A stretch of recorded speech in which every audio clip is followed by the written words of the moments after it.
The Jacksonville Jags. I won't say the full word because nobody likes the way that I say it. They I haven't heard it. Let me hear 9-8. it. Let me hear it. Yeah, the Jaguars.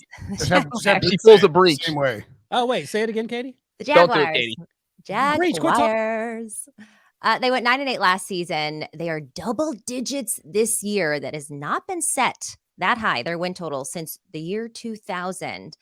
Trevor Lawrence starting to look like the number one pick overall, came into his own. We got Calvin Ridley coming back from his gambling suspension. 10.5 wins is high, but I kind of lean over here. Brinson, let me ask you, are you looking at the number? Because I saw 9.5. It's 9.5 now at Caesars with minus 140 to the over. So, I mean, it's essentially like the same number. I like the over 9.5 more than 10.5. Yeah, that's where I'm at. Now, I mean, the juice, again, like I think like this time of the year, you almost would rather, 10 and 7 feel, I don't know. This is a tricky one. Like I'd rather have 9.5 and pay the juice. I think on this one, would have the plus money at 10.5 because you're asking for 11 wins, which is what was the number at 10.5? Oh, there it is. It was what was really flip it. So it's over 9.5 minus 140, under 9.5 plus 120. Sorry. But yeah, I think that oh man. So we talked about the Lions in the NFC pod, and for me, it's sort of like, man, I trust Doug Peterson. I love Trevor Lawrence. I'm not trying to fade the Jaguars because they are, it's my mom's from Jacksonville. I love the city of Jacksonville. My grandfather had, season tickets when that franchise started. Games, but they haven't been very good for a long time. And they snuck into 9 wins last year, and I will probably take the under. They got hot at the end. Second half of the NFL season does not carry over into the next year. That's a myth. No, but it carries over to the end of that season. It has nothing to do with this year, though. But I agree with Brinson. Hot builds. But sneaking in when you're 4-8, they were 4-8 at one point in the season. Getting to the playoffs from 4-8 is kind of sneaking in.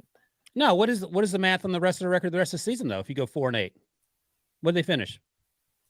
9-8. Oh my God! So they didn't sneak in. They won. What's that? 5 games in a row. The Niners start slow really every year. Right? That's very good math. Did I get it right? Yes, you subtracted 9 minus 4. I'm nervous. I haven't been on the pod in a while. And they almost lost to Josh Dobbs, who had been on the Titans roster for like 7 hours before he started that game. Fair enough. All right. So what are you doing then, Breech? I'm with Brinson here. I like the under. Let me just throw one thing out about Jacksonville. Here are the 3 games they have to play in 2023 that no other team in the AFC South has to play. Division winner schedule. The Bills, the Chiefs, the 49ers. Jacksonville has to play those 3 teams. The Colts don't have to play them. The Titans don't have to play them. Texans don't have to play them. And I have a hard time seeing Jacksonville winning any of those 3 games. You throw in the fact that unbelievable. You think Jacksonville can beat the Bills and Chiefs or 49ers? Whole prediction. I don't even know who San Francisco's quarterback is going to be, and I would take San Francisco blindly. They're going to go 2-1 in those games. And by the way, we should point out that for the AFC South, the crossover matchups are obviously the AFC North, which we mentioned in the previous segment, and then the NFC South. So AFC North, NFC South. Those are 2 pretty good crossovers, especially if Lamar Jackson gets traded. Here's what I'm hearing: that Brinson and Breech talk a big game for the Jaguars, and then when it's time, the rubber meets the road, they hop out of the car and run into the tree. I'm not taking the Jaguars over. I'm not betting on the Jaguars to win 10 games in April. Too much. They're going 9-8, Wilson. They're going 9-8. That's under. I'm taking them. They won the division and went under this total last year. Should they take a step forward? Maybe. What has gotten into you? I haven't seen you in a month and you changed. I'm just saying what you're betting on in April. Your wig's the same, but your personality's changed a little bit. Longer than usual. I got specialty editions. Oh, I know. I saw the Instagram story. Your hair plug. I'm just saying that I don't at this point in the offseason, I'm not taking the Jaguars over 9.5 at that kind of juice. I will probably lean towards picking the Jags to win this division later in the offseason, and we'll probably lean towards the over. But right now, I would take the under at plus money because there's just a lot that can happen, and this is a team that has won double-digit games once since like 2005. Shut up, Blake Bortles. All right, Katie, I'm going over because of Doug Peterson, because of Trevor Lawrence, because Evan Ingram's back, because Calvin Ridley's a first-round pick that they're going to get back, and they're probably going to draft an offensive tackle in the first round to help Trevor Lawrence and Travis Etienne. It's pretty easy, guys. Yeah. Wrong. They're on the same page. Wrong. Okay, Tennessee Titans 7.5. I hope these odds are right on this one. Plus 105 for the over, minus 125 for the under. This one, I feel like they've had kind of a polarizing off season. It just depends if you're more optimistic or pessimistic when looking at the Tennessee Titans. They were 7-3 though before they were ravaged with injuries last year. So I'll lean over, but 7.5 is in the bottom 4 of the win totals for the league. So it's pretty low for the Titans. I'm going to lean over. It's drifted a little bit down, so it's like minus 135. And I mean, you don't need to adjust the juice on the sheet. I don't think, Billy. It's just the win total moves. I think that's the key. Plus 115 to the over. Man, it is tough to look at this offense and see how they're going to be good. They lost 7 in a row to the end of the season. Yeah, and when you look at Tennessee, I think one of the things, like, they still have Derrick Henry, they still have exactly Ryan Tannehill, but then it's like Treylon Burks and Nick Akini Westbrook, Kyle Phillips, Racey McMath. Is that? Yeah, LSU. That's not a real name. He's a special teamer. It's like a sexy like calculus teacher or something, like Racey. Jeez, Reggie Robertson Jr. and Mason Kinsey. So they lose some. They have to cut Taylor Lewan. They signed their big free agent splurge was Andre Dillard, who the Eagles, I think, were. Billy literally drove him from Philadelphia to Nashville to get rid of him.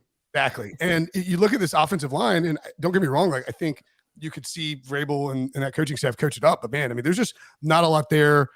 What they do in the draft will be really interesting. There's, I had them trading up in my latest mock, which everyone hated. I think I would lean under here on the Titans. By the way, you don't do your mocks are okay. I've seen both of them, right? You done too? I've been getting dragged for this last one. Do y'all ever have like a mock off to see like who's the most right? Yeah, there's a couple sites that grade them and to see who. No, I mean like in the Pick Six pod, if like we like put you guys up against each other when the draft stand comes. back and do 10 paces. Live. We'll grade the mock drafts live on the Pick Six podcast. It's a mock off. A mock off. Not to be confused with the mocks off. Yep. Mocks off. Mock off. Mocks. Breech, you're the Nashville native. I'm going under. I don't like this team at all. I don't have any idea. I do this every year, and then they find a way to win because of Mike Vrabel. But do you feel any differently about that? There you go, Wilson. As the Nashville guy, I am not betting against Mike Vrabel. He has willed this team to at least 9 wins in 4 of his 5 seasons there. As you guys mentioned, they got ravaged by injuries. Ryan Tannehill was hurt for 5 games. He played on practically a broken ankle for a couple of those games, so he wasn't fully healthy. But when he's their starting quarterback, he has a 36-19 record with the Titans. So if Tannehill's healthy, if Derrick Henry's healthy, and the defense is pretty good, even if they have a bunch of questions on the offensive line, I think this team playing in the AFC South and knowing that they get to play the NFC South, where I think they can win 3, maybe in all 4 of those games. I think the Titans can get to 8 wins, so I like the over. I think Breaches do a drug test, but okay. They have to find a way to get another receiving option in there for Tannehill. I mean, it's just like Treylon Burks solo, AJ Brown solo worked. Treylon Burks solo, I don't think works. Yeah, it works so well. He got traded to Philadelphia and lost the Super Bowl. I didn't need to say that last part. I just wanted to. All right, now the Indianapolis Colts, their win total is at 6.5. They have, I believe, the 4th overall pick, right? Probably going for a quarterback in the draft, but they also have Gardner Minshew, Sam Ellinger, Nick Foles. They've had a veteran QB carousel for a couple years. So 6.5 seems pretty low to me. I know that sounds terrible. Breech, let me ask you this. Is Gardner Minshew playing the entire season because he's a first-round pick, or? Well, he's going to get traded for a first-round pick after he leads the Colts to a 17-0 record, if that's what you're asking. That was what I was asking. Okay. I just wanted to double check. Double checking. I'm going over this number because if you take a quarterback and pair him with Shane Steichen, who had all that success with Jalen Hurts, and Jalen Hurts was responsible for a lot of that success, and that quarterback, like Anthony Richardson's, that's not a guy you want playing right away. But I think Gardner Minshew could have some success in that offense, even though Billy hated him with all the passion of 1,000 suns last year when Gardner had to play. But I think in that division, that's a good football team. They just hit a streak of bad luck. Billy's still mad about Gardner Minshew. He blew it. You got the 1 seed. What did he blow? You got the 1 seed. Did you do to the guy? He couldn't win a game. What do you mean? What did he blow? You got the number 1 seed. He couldn't win. All he had to do was win 1 game, and he couldn't do it. He had 1 job, and he couldn't. What did he blow? What did he cost? The Cowboys game. But what did he cost the Eagles? I'm saying we could have got the 1 seed that didn't have to play Jalen Hurts in that last game of the year. Oh, It was please just stop wasn't. it. Oh yeah, when he suffered all Wait, these injuries in the final game. The guy threw for 355 yards and 2 touchdowns against the Cowboys, and you're saying he blew the game? He blew it. Like you had the number 1 seed in the NFC. There's literally nothing to blow. Like he didn't blow anything. He didn't. Billy's just jealous that Minshew doesn't play for the Eagles anymore. All right, I'm going over the number. I'm going over. Okay, I'm on the under. I think the one case to take the over is if you think Lamar Jackson's going to the Colts, and in which case 6.5 is free money over. I'll take the under. I don't think this team is quite there. Yeah, I'll go under too. All right, everybody's on the under. Now the Houston Texans, they're at 5. I'm on the over. Oh. How dare you? Oh, yes. All right. You're on the over. Okay. Yep. This thing on?